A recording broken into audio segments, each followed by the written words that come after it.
Hello, Bacha. I hope you are fit and fine. Let's see one more important question from NEET 2026.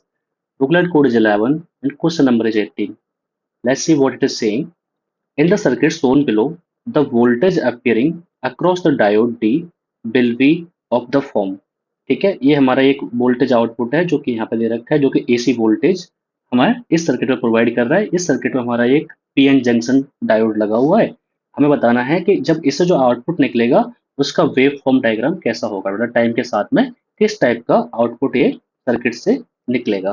ठीक है, कुछ कुछ ये half wave rectifier जैसा हमको लग रहा है, but this is not the half wave rectifier बच्चा, क्योंकि उसमें हमारा एक बाहर से कंटिन्यूसली एक हमारा इनपुट देना होता है और फिर हमें आउटपुट मिलता है। बट यहाँ पे तुम्हारा सर्किट के अंदर ही हमारा सोर्स लगा हुआ है, this is not the half wave rectifier. ठीक है, बट यहाँ पे क्या होगा, अब हम लोग दो केस देखते हैं। हम लोग ग्राफ भी ड्रॉ कर लेते हैं साथ में एक, तो जो हमारा आउटपुट ग्राफ हो जाएगा। ठीक है, किस अकॉर्डिंग हमारा डाउट आउटपुट जो मिलेगा वो हमें मिलेगा। ठीक है, यहाँ पे जो वी डी है, मतलब ये जो आउटपुट है इसका वी डी है, ये टाइम के साथ में हमको कैसा मिलेगा, लेट्स सी।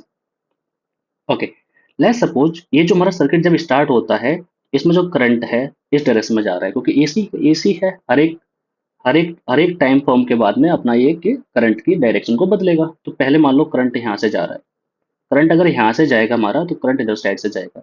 मैंने बच्चा बताया था कि पीएन जंक्शन जो होता है, जब भी हमारा करंट पी साइड से एंटर करता है, तो केस वन जब हमारा पी साइड से करंट जा रहा है हमारा, तो सी वन जब हमारा करंट पी साइड से जा रहा है ना, करंट फ्रॉम पी साइड,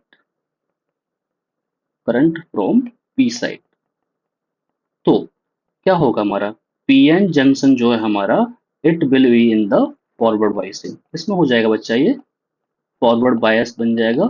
इस फॉरवर्ड बायस की वजह से क्या होगा, इसका आउटपुट बिल्कुल आएगा। क्यों? क्योंकि जो पीएन जंक्शन जब भी फॉरवर्ड बायस में होता है तो उसका रेजिस्टेंस कैसा काम करता है, वो जीरो बन जाता है हमारा। तो जीरो बन जाएगा तो हमारा क्या होगा, जितना ड्रॉप हमें इस पर दिखा रहा है उतना ही ड्रॉप के फॉर्म में हमारे पास एक ग्राफ इसका बन के आ जाएगा। वेव फॉर्म पहला ये हो जाएगा। इसका जो मैक्सिमम ये दे रखा है हमारा, ये हो जाएगा वी ऑफ द डायोड। ठीक है, अब हम बात करते हैं केस टू की, जब हमारा करंट की डायरेक्शन चेंज हो जाएगी, है ना, क्योंकि एसी है ना, तुरंत की तुरंत हमारा चेंज करती रहेगी वो। केस टू पे चलते हैं बच्चा। तो केस टू में क्या होगा, इसको थोड़ा सा ऊपर कर दूं। केस टू, केस टू में हमारा जो करंट है हम लोग इस डायरेक्शन से दे रहे हैं बच्चा। करंट हम लोग कहाँ से दे रहे हैं, यहाँ से दे रहे हैं। तो करंट कहाँ से जा रहा है, करंट एन से जा रहा है। जब करंट हमारा पीएन जंक्शन में एन साइड से जाए, तो जो पीएन जंक्शन है हमारा, it will act as a reverse bias. क्या हो जाएगा ये, रिवर्स बायस में काम करेगा।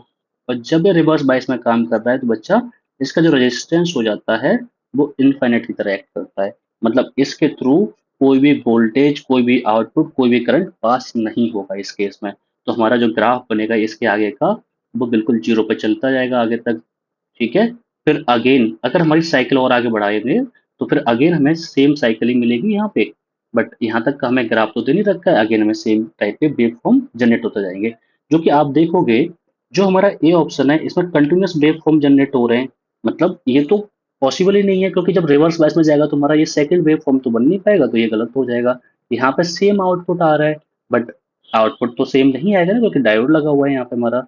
यहाँ पे देखोगे तो बस फर्स्ट का ही है, बट रिवर्स में डायरेक्शन उस उल्टी डाल दिया उसकी, तो ये भी सही नहीं हो सकता। केवल एक ही ऑप्शन है, ऑप्शन नंबर फोर, जो कि एग्जैक्टली हमारे इस क्वेश्चन के कॉन्सेप्ट से मैच कर रहा है। तो D is the correct answer for this question. I hope we got this question, bacha.